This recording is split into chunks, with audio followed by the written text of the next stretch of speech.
عداوت مجھے سے کیوں اتنی، میں تو قرآن کا داعی ہوں، رسول اللہ کا وارث، صحابہ کا سپاہی ہوں، مجھے ہے کفر سے نفرت، میں تو حق کا فدائی ہوں، زمانے کے ہر ایک ظالم ہر جابر سے لڑتا ہوں، مجھے جو حکم ربی ہے وہی میں کام کرتا ہوں۔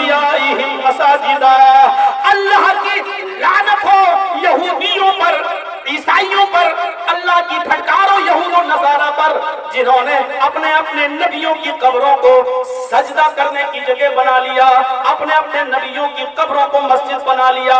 جو کام مسجد میں ہوتے ہیں سجدہ کرنے کا، یہ یہود و نصارہ اپنے اپنے نبیوں کو سجدہ کرنے لگے۔ اللہ کی لعنت ہو یہود و نصارہ پر، جنہوں نے اپنے اپنے نبیوں کی قبروں کو سجدہ گاہ بنا لیا۔ مسلم کے حدیث کے دوسرے الفاظ ہیں، قاتل اللہ الیہود والنصارى اتخذوا قبور انبیائہم المساجد۔ بخاری میں لعنت اللہ، اور مسلم میں قاتل اللہ الیہود والنصارى، اللہ برباد کر دے، اللہ تباہ کر دے یہود و نصارہ کو، جنہوں نے اپنے اپنے نبیوں کی قبروں کو سجدہ گاہ بنا لیا۔ جرجی صاحب کچھ بولنے کی ضرورت نہیں ہے، آپ حدیث پڑھتے جائیے، پوسٹ مارٹم اپنے آپ ہوتا جائے گا۔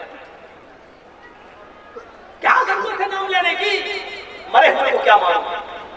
جس کو اللہ کے رسول نے اتنا زبردست مار دیا ہو، لعنت ہو یہود و نصارہ پر، جنہوں نے اپنے اپنے نبیوں کی قبروں کو مسجد و سجدہ گاہ بنا لیا۔ اب تعویل کریں گے، نہیں وہ عبادت والا سجدہ کرتے تھے، ہم تو تعظیمی کرتے ہیں، ہم تو عزت والا کرتے ہیں۔ عزت والا سجدہ جائز ہے تو ٹھیک ہے، ہم اس دیش کے سروچ پد پر براجمان پردھان منتری کو کرنا کیا کہو گے؟ ہم یہ کہہ رہے ہیں عبادت والا نہیں ہے، ہم نے تو تعظیمی کیا ہے، عزت والا کیا ہے۔ اور اللہ کے رسول نے فرمایا تم دوسروں کے بزرگوں کی عزت کرو تاکہ وہ جواب میں تمہارے بزرگوں کی عزت کریں۔ تو اس کا مطلب یہ ہے کہ آپ فتویٰ تو دو کہ تعظیمی سجدہ جائز ہے۔ اگر تعظیمی سجدہ جائز ہے تو عیسائی بھی تو عیسیٰ کو تعظیمی سجدہ کرتا ہے، پھر کافر کیوں ہے؟ یہودی بھی تو موسیٰ کو تعظیمی سجدہ کرتا ہے، پھر وہ ناجائز کیوں ہے؟ ہندو بھی تو کرشن جی اور رام چندر جی کو اور مورتیوں کو تعظیمی سجدہ کرتے ہیں، وہ بھی تو ان کی بھکتی اور عبادت نہیں کرتے ہیں، تو پھر وہ ناجائز کیوں ہیں؟ یہ کریں تو ناجائز، تم کرو تو جائز۔ اب لیپ ٹاپ والے بابا آئیں گے، اس کی تعریف کریں۔ غور کرو میرے پیارے ساتھیوں، اللہ کے نبی نے فرمایا اللہ کی لعنت ہو یہود و نصارہ پر، جنہوں نے اپنے اپنے نبیوں کی قبروں کو سجدہ گاہ بنا لیا۔ پوری زندگی آپ اسی سے تو روکتے رہے لوگوں کو، کبھی آپ نے اس انداز میں لوگوں کو روکا؟ حضرت جابر بن عبداللہ اس حدیث کے راوی ابو داؤد کتاب الجنائز چیپٹر کھولو، نہا رسول اللہ صلی اللہ علیہ وسلم ان یقعد علی القبر۔ حضرت جابر بن عبداللہ فرماتے ہیں اللہ کے رسول صلی اللہ علیہ وسلم نے منع کیا ہے، ہم اپنی طرف سے کہہ رہے ہیں، اللہ کے نبی کہتے ہیں، جابر بن عبداللہ فرماتے ہیں کہ اللہ کے نبی نے منع کیا ہے ان یقعد علی القبر، قبر کے اوپر بیٹھنے سے۔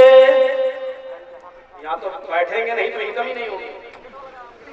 قبر پر بیٹھنے سے منع کیا، اور صرف منع نہیں کیا، نہا رسول اللہ صلی اللہ علیہ وسلم ان یقعد علی القبر وان یجسس، اور منع کیا کہ اس قبر کو پختہ بنایا جائے، منع کیا اس قبر کو پکا بنانے پختہ کرنے سے۔ یہاں تو جتنی پکی قبر ہے اتنا بڑا بابا ہے، جتنی مضبوط قبر ہے اتنا ٹھوس بابا ہے۔ اللہ کے نبی نے منع کیا ہے قبر کو پکا بنانے سے۔ اور سنیے اللہ کے نبی صلی اللہ علیہ وسلم نے یہ دو چیزیں ہو گئی، منع کیا ہے، اور تیسری چیز وَأَيُّبْنَا عَلَيْهِ، اس قبر کی اوپر کوئی عمارت بنانے سے، اس قبر کی اوپر کوئی مکان کوئی تعمیر کرنے سے آپ نے منع کیا ہے، منع۔ اور جس سے جتنا زیادہ منع کیا ہے آج وہ کام اتنے ہی زیادہ نظر آ رہے ہیں، اتنے ہی زیادہ ہو رہے ہیں۔ آئیے دل چاہتا ہے کہ آپ کو مسلم شریف کتاب الجنائز کی ایک ایسی حدیث سنا دوں جس سے آپ کا دل بھی خوش ہو جائے، اور آپ کے اور ہمارے ان بھائیوں کو بھی احساس ہو جائے کہ آخر اللہ کے نبی صلی اللہ علیہ وسلم نے ایسی باتیں کیوں کہی ہیں، اور کہی ہیں تو اس کا مقصد کیا ہے۔